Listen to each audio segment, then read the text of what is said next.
भक्तों, आप सभी का हमारे YouTube चैनल भक्ति एक साधना में स्वागत है। आज हम आपको इस वीडियो में देवउठनी एकादशी व्रत की कथा सुनाने जा रहे हैं।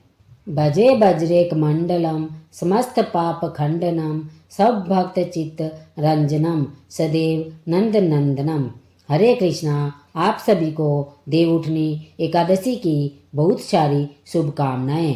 चतुर्मास के 4 मास दौरान भगवान श्री हरि योग निद्रा में विराजमान थे और देवउठनी एकादशी पर वे अपनी योग निद्रा से बाहर आते हैं और इसलिए इस एकादशी को देवउठनी या देवोत्थान एकादशी भी कहा जाता है। इसी एकादशी से तुलसी विवाह का आरंभ हो जाता है और उसके बाद मनुष्य समाज में भी हर प्रकार के मांगलिक कार्य, यज्ञ, विवाह संस्कार, दीक्षा, यक्षोपवीत इत्यादि सभी शुभ कार्यों की शुरुआत करते हैं। देवउठनी एकादशी चतुर्मास के समय में आने वाली एक अत्यंत पुण्य फलदायिनी एकादशी है जो एक भक्त को न सिर्फ पुण्य प्रदान करती है अपितु वह उसे भक्ति के आध्यात्मिक स्तर में प्रगति करने का अवसर भी देती है। तो आज इस वीडियो में हम आपके लिए लेकर आए हैं देवउठनी एकादशी की पुरानी कथा। वह आपको एकादशी की पूर्ण निष्ठा और एकाग्रता से पालन करने में और भगवान श्री विष्णु का चिंतन करने में सहायक होगा। तो चलिए आज की इस देवउठनी एकादशी व्रत कथा का आरंभ करते हैं। प्राचीन समय की बात है। विवस्त मुनि के परपौत्र और राजा ऋषि नाभंग के पुत्र थे। महाराजा अम्बरीश वे 7 द्वीपों से युक्त संपूर्ण पृथ्वी के एक चक्रीय शासक थे। उनके पास इतना ऐश्वर्य, संपत्ति और सुख था जिसकी कल्पना भी करना किसी के लिए संभव नहीं है। सामान्य रूप से देखा जाता है कि मनुष्य के पास धन, संपत्ति और सुख होता है तो उससे वह गर्वित तो उठता है, लेकिन महाराजा अम्बरीश एक ऐसे उदाहरण थे, एक आदर्श भक्त थे जिनके अंदर इतने सुख, समृद्धि, संपत्ति और ऐश्वर्य होने के बाद भी अत्यंत अधिक मात्रा में विनम्रता और भगवान श्री हरि की भक्ति विद्यमान थी। बहुत कम लोग ऐसे होते हैं जिनके पास संपूर्ण पृथ्वी का ऐश्वर्य होने के बाद भी वे वैराग्य और भक्ति के चरम लक्षणों को प्रकट करते हैं और यह कार्य सिर्फ महापुरुष ही कर सकते हैं क्योंकि उन्होंने अपनी इंद्रियों को वश में कर रखा होता है और वे जानते हैं कि जीवन का परम लक्ष्य भगवान श्री कृष्ण के चरणों में शुद्ध भक्ति प्राप्त करना ही है। भौतिक सुख, संपत्ति कुछ समय के लिए हमारे साथ रह सकती है, लेकिन हमारा वास्तविक धन और वास्तविक संपत्ति भगवान की शुद्ध भक्ति ही है। उनके लिए इस संपत्ति का सागर एक स्वप्न के समान था। महाराजा अम्बरीश इस भौतिक जीवन की नश्वरता से भली भांति परिचित थे, इसलिए वे सदैव परम भगवान की भक्ति में ही लीन रहते थे। अपने दैनिक कार्यों में सदैव वे भगवान श्री कृष्ण को समर्पित रहते थे। अपनी प्रत्येक इंद्रियों को उन्होंने भगवान की सेवा में ही नियुक्त किया हुआ था और जैसे राजा होते हैं वैसे ही प्रजा भी होती है, तो उन्हीं के समान उनकी प्रजा भी अपना अधिकतर समय भगवान के पवित्र नामों का जप, कीर्तन और सेवा में लगाती थी। जब भगवान श्री विष्णु ने यह देखा तो वे अत्यंत प्रसन्न हुए और उन्होंने अपने भक्तों पर करुणा दिखाने के लिए अपने सुदर्शन चक्र को आदेश दिया कि वे स्वयं महाराजा अम्बरीश, उनके परिवार और उनके राज्य की सुरक्षा करें। अब जिसे भगवान का स्वयं संरक्षण मिला हो उसे यह भौतिक क्लेश और कष्ट क्या ही प्रताड़ित कर सकते हैं। तो ऐसा ही कुछ हुआ अम्बरीश महाराज के साथ। एक समय महाराजा अम्बरीश ने अपनी पत्नी के साथ परम भगवान श्री कृष्ण को प्रसन्न करने के लिए 1 वर्ष की सभी एकादशी तिथियों का पालन करने का संकल्प लिया था। 1 वर्ष के अंत में जब अंतिम एकादशी का पारण करने का दिन आया तो महाराजा अम्बरीश ने धूमधाम से इस उत्सव को मनाया। उन्होंने परम भगवान तथा ब्राह्मणों की पूजा की, उन्हें भगवान को अर्पित भोजन प्रसाद वितरित किया, विपुल मात्रा में गोदान दिया। सभी नियमों को पूर्ण करने के बाद अब महाराजा अम्बरीश अपने व्रत का पालन करने ही जा रहे थे और उसी समय दुर्वासा मुनि अपने अनेक शिष्यों के साथ वहां पधारे। दुर्वासा मुनि को देखकर राजा अत्यंत हर्षित हो गए। उन्होंने अत्यंत प्रेम और आदर सत्कार से उनका स्वागत किया और उनके भोजन करने के लिए प्रार्थना की। राजा की प्रार्थना को दुर्वासा मुनि ने स्वीकार तो कर लिया, लेकिन उन्होंने कहा कि भोजन करने से पहले वे यमुना तट पर स्नान करना चाहते हैं। इतना कहकर वे अपने शिष्यों के साथ यमुना तट पर स्नान के लिए चले गए। अब इस समय में थोड़ी समस्या आ गई। राजा अम्बरीश को निर्धारित समय के अंदर पारण करना था और अपनी एकादशी व्रत को पूर्ण करना था, लेकिन दुर्वासा मुनि को आने में समय लग गया। काफी समय बीतने के बाद भी दुर्वासा मुनि नहीं आए और पारण का समय निकलता जा रहा था। सिर्फ एक घड़ी शेष रह गई थी। अब ऐसी स्थिति में राजा अम्बरीश के समक्ष धर्म संकट आ खड़ा हुआ। अगर वह इस एक घड़ी में पारण नहीं करते हैं तो उनका समर्पण वर्ष की सभी एकादशियों का व्रत टूट जाता है, और अगर वह पारण कर लेते हैं तो दुर्वासा मुनि को बुरा लगेगा कि राजा उनकी प्रतीक्षा किए बिना ही पारण कर रहे हैं। तो ऐसी स्थिति में राजा अम्बरीश ने वहां उपस्थित ब्राह्मणों से याचना की। राजा ने कहा, हे विद्वान ब्राह्मणों, ऐसी विकट स्थिति में मेरा क्या कर्तव्य बनता है? कृपया आप सभी शास्त्रों द्वारा प्रमाणित ऐसा कोई उपाय ढूंढ निकाले।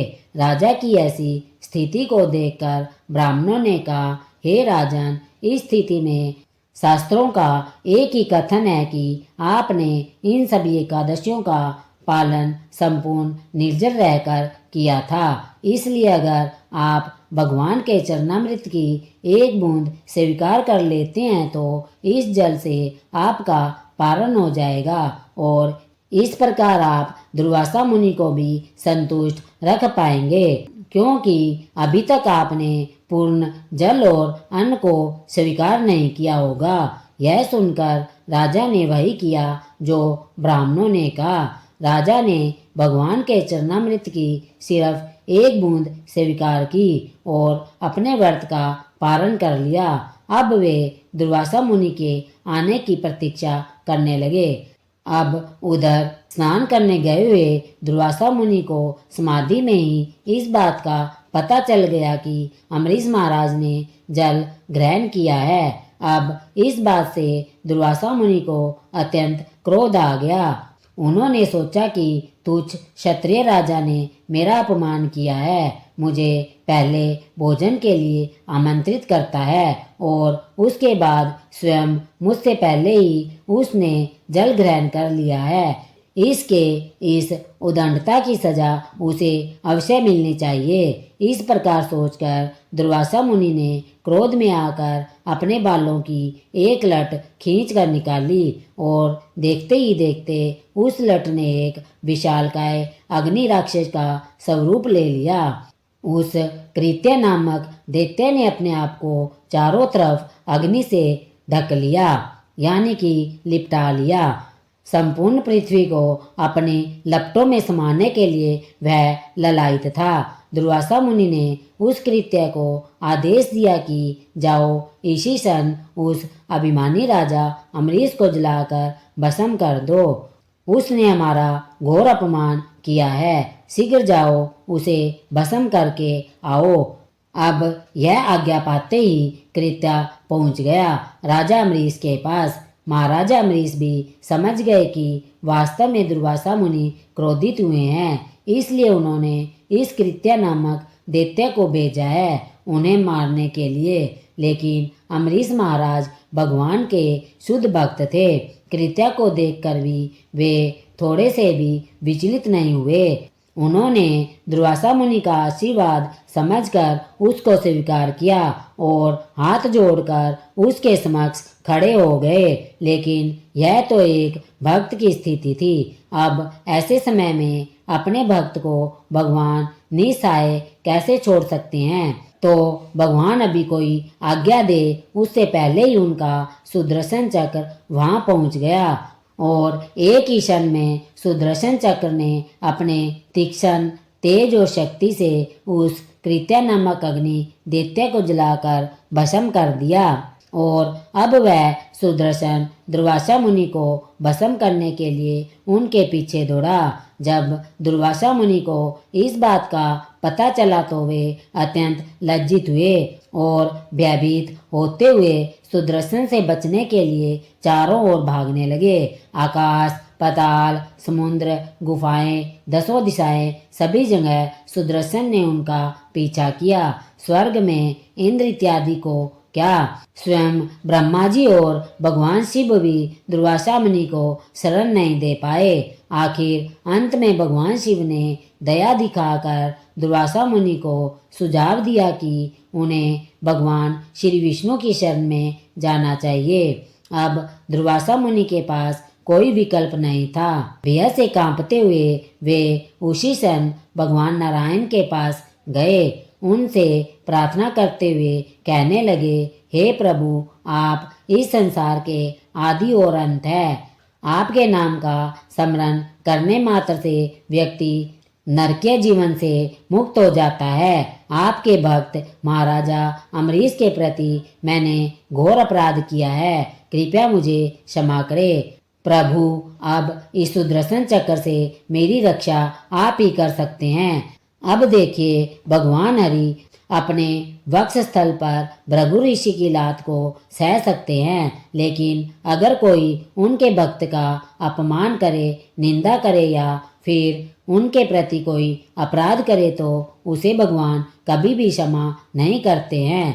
इसलिए भगवान श्री नारायण ने दुर्वासा ऋषि से कहा, अहम भक्त प्राधीनो ही स्वतंत्र इव दिव्ज साधुब ग्रस्त हृदयो।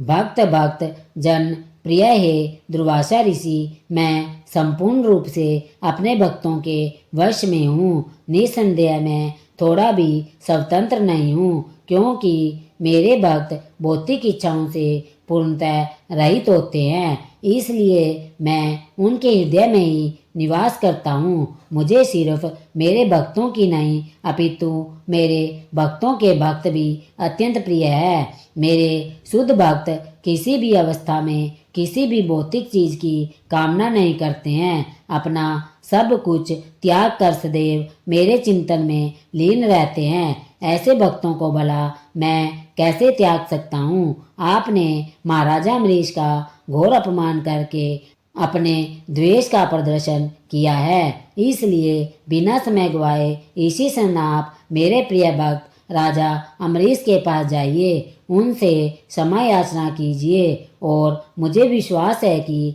वे आपको जीवन दान अवश्य दे देंगे और उसके बाद से ही आप सुदर्शन से भी सुरक्षित रह पाएंगे। अब जल्दी जाइए। भगवान श्री विष्णु की इस प्रकार बात सुनकर दुर्वासा मुनि उसी क्षण राजा अम्बरीश के पास गए। उन्होंने राजा के चरणों में गिरकर उनसे माफी मांगी और अपने इस घोर अपराध के लिए प्रायश्चित करने लगे। महाराजा अम्बरीश अत्यंत विनम्र होने के कारण ऋषि को इस अवस्था में नहीं देख पाए। वे लज्जित होने लगे और उन्होंने सुदर्शन से दोनों हाथ जोड़कर दुर्वासा मुनि की रक्षा करने के लिए प्रार्थना की। अब राजा अम्बरीश की प्रार्थना सुनकर सुदर्शन चक्र वापस चला गया। दुर्वासा मुनि ने राजा अम्बरीश की इस शुद्ध भक्ति और उनके पुण्य प्रताप को देखते हुए उनकी स्तुति में अनेकों श्लोकों का उच्चारण किया, उन्हें आशीर्वाद प्रदान किया और इस प्रकार भगवान ने अपने एक शुद्ध भक्त के गुणों का प्रचार किया।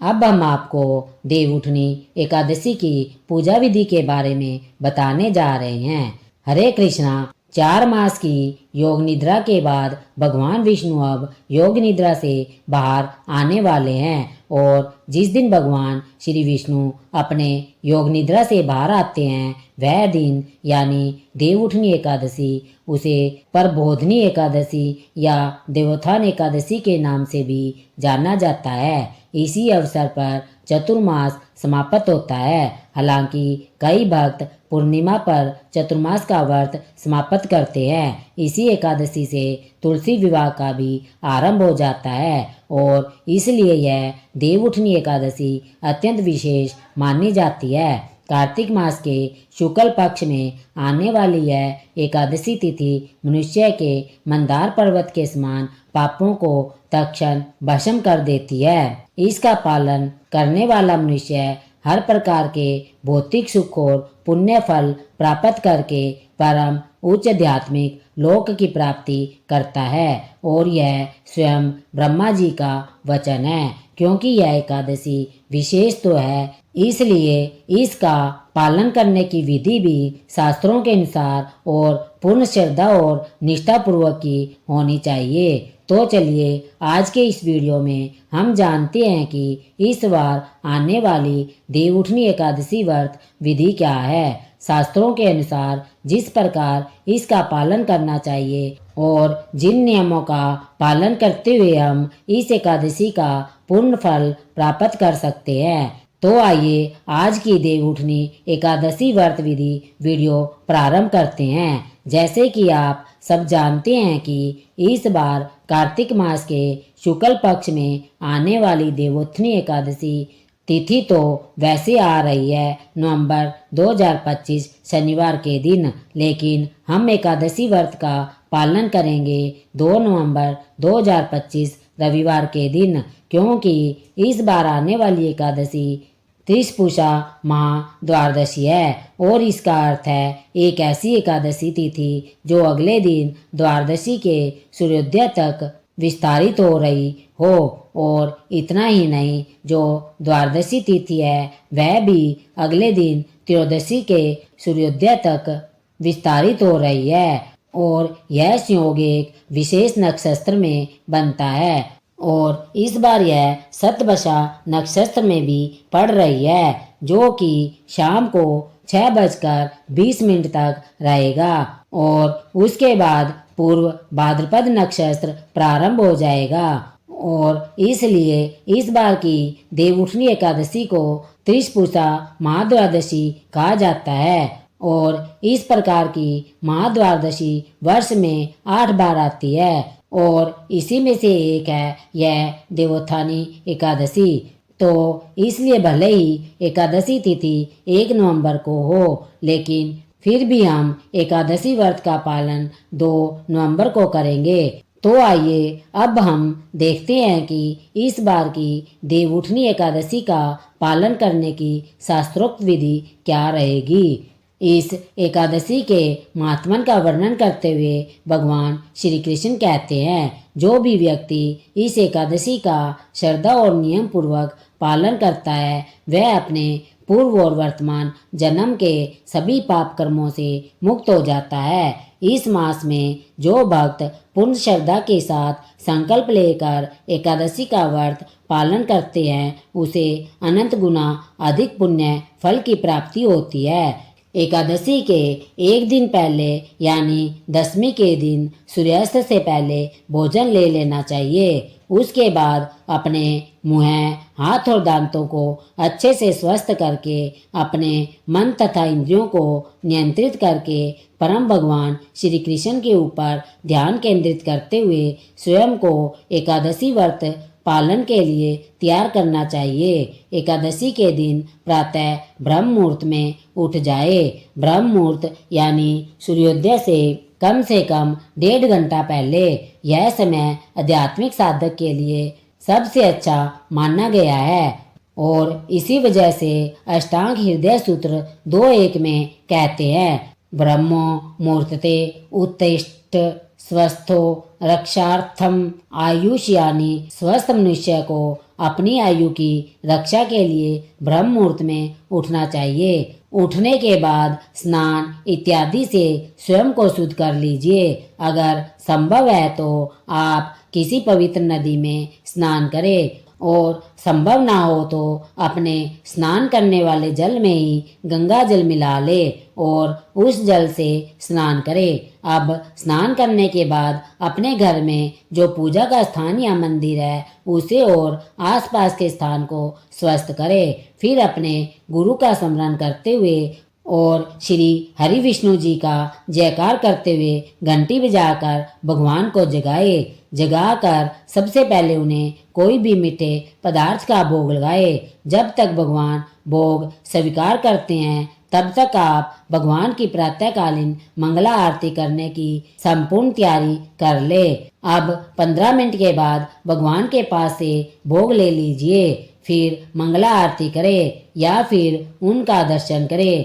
अगर आप मंगला आरती नहीं कर सकते हैं तो आप अपनी जो भी प्रातःकालीन दैनिक पूजा करते हैं वह संपन्न कर लीजिए। उसके बाद आप भगवान के समक्ष हाथ में गंगा जल लेकर एकादशी व्रत का संकल्प लीजिए और संकल्प लेते हुए भगवान से इस प्रकार प्रार्थना कीजिए, हे प्रभु, आपकी प्रसन्नता हेतु और अपने शुद्धिकरण हेतु मैं इस एकादशी का पालन करने जा रही हूँ। इस दिन मैं भोजन को स्वीकार नहीं करूँगी और अगले दिन अन्न ग्रहण करूँगी। हे पुंडरीकाक्ष, हे अच्युत्य, कृपया मुझे अपनी शरण में लीजिए।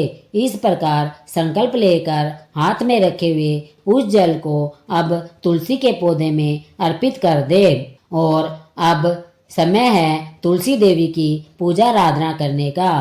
तुलसी देवी को एक मध्यम उच्च आसन पर स्थापित कीजिए। उन्हें आवश्यकता अनुसार जल प्रदान कीजिए। उनके समक्ष घी का दीपक प्रज्वलित कीजिए और उनकी कम से कम 3 बार प्रदक्षिणा करिए। उन्हें प्रणाम करिए और इस मंत्र का उच्चारण कीजिए, वृंदाय तुलसी देव्य प्रियाय केशवस्य जय कृष्ण भक्ति प्रदेवी सत्यवत नमो नमः। इस मंत्र का अर्थ है, हे वृंदे, हे तुलसी देवी, आप भगवान केशव की प्रिया है। हे कृष्ण भक्ति प्रदान करने वाली सत्यवती देवी, आपको मेरा बारंबार प्रणाम है। अब समय है उनके समक्ष बैठकर हरे कृष्णा महामंत्र का जप करने का। हरे कृष्णा कृष्णा कृष्णा हरे हरे, हरे राम राम राम हरे हरे। इस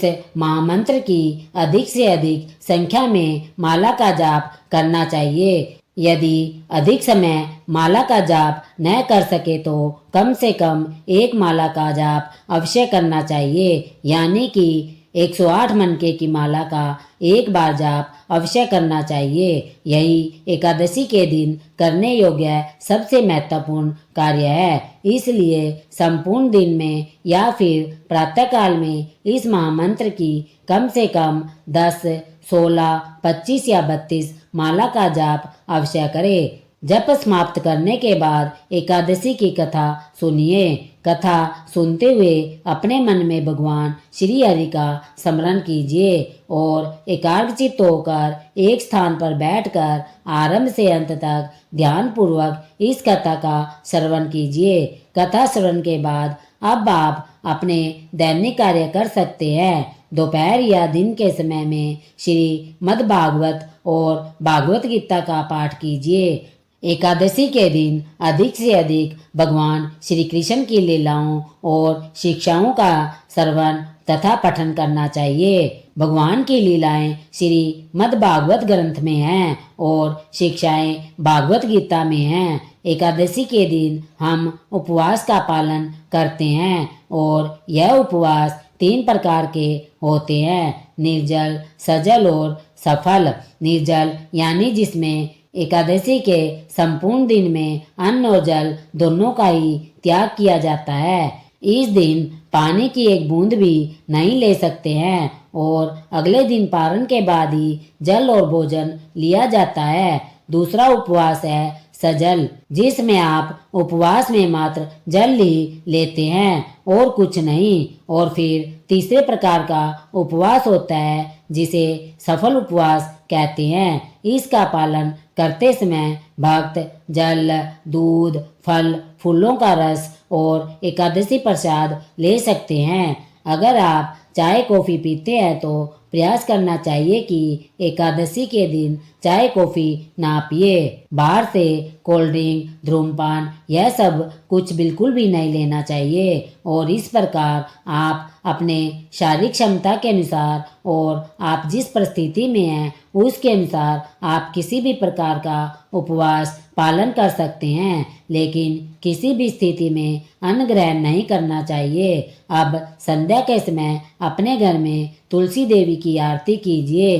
एकादशी के दिन आप जितनी अधिक तुलसी सेवा कर सकते हैं उतनी करनी चाहिए। इस दिन आप प्रातःकाल में तुलसी जलदान भी कर सकते हैं। संध्या के समय उनके समक्ष घी या तेल का दीपक प्रज्वलित करना चाहिए, धूप और पुष्प अर्पित करने चाहिए और फिर उनके स्तोत्र या आरती करनी चाहिए। मंदिर में भगवान के समक्ष भी दीपक और धूप अर्पित करना चाहिए। उनके समक्ष बैठकर हरे कृष्णा कृष्णा कृष्णा हरे हरे, हरे राम राम राम हरे हरे महामंत्र का कीर्तन करें। परिवार के सदस्यों के साथ बैठकर भगवान की कथा सुने।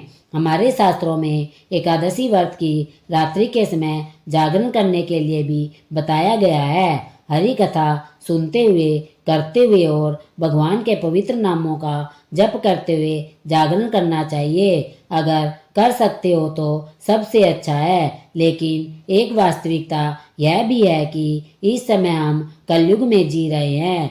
भक्तों को अपने घर, परिवार और ऑफिस की अनेक जिम्मेदारियां भी होती है और ऐसे में सभी के लिए जागरण करना संभव नहीं हो पाता है। तो ऐसे में आप रात्रि में विश्राम भी कर सकते हैं। जागरण करना अनिवार्य नहीं है, लेकिन विश्राम करते समय मोबाइल का उपयोग ना करें, अपितु भगवान का स्मरण और चिंतन करते हुए विश्राम करें। और अगले दिन द्वादशी पर फिर से प्रातः ब्रह्म मुहूर्त में उठ जाए। एकादशी व्रत पालन करते हुए 3 दिन यानी कि दशमी, एकादशी और द्वादशी यह तीनों तिथियों पर संपूर्ण ब्रह्मचर्य का पालन करना चाहिए। अगले दिन द्वादशी पर पूर्ण विधि विधान और नियम अनुसार निर्धारित समय के अंदर ही एकादशी व्रत का पालन करें। अब देखिए, कई बार लोग पूछते हैं कि अगर किसी के घर में सूतक लगा है तो क्या वे एकादशी व्रत कर सकते हैं? तो इसका उत्तर है हाँ, बिल्कुल कर सकते हैं। अगर आपके घर में किसी की मृत्यु हुई है या फिर किसी का जन्म हुआ है तो भी आप एकादशी व्रत रख सकते हैं। बस ध्यान यह रखना है कि इस व्रत की आप कोई भी पूजा इत्यादि नहीं कर सकते हैं। प्रिय भक्तों, आप सभी को हमारी यह वीडियो कैसी लगी? अगर हमारी वीडियो पसंद आई हो तो इस वीडियो को लाइक व शेयर करना ना भूलें। धन्यवाद।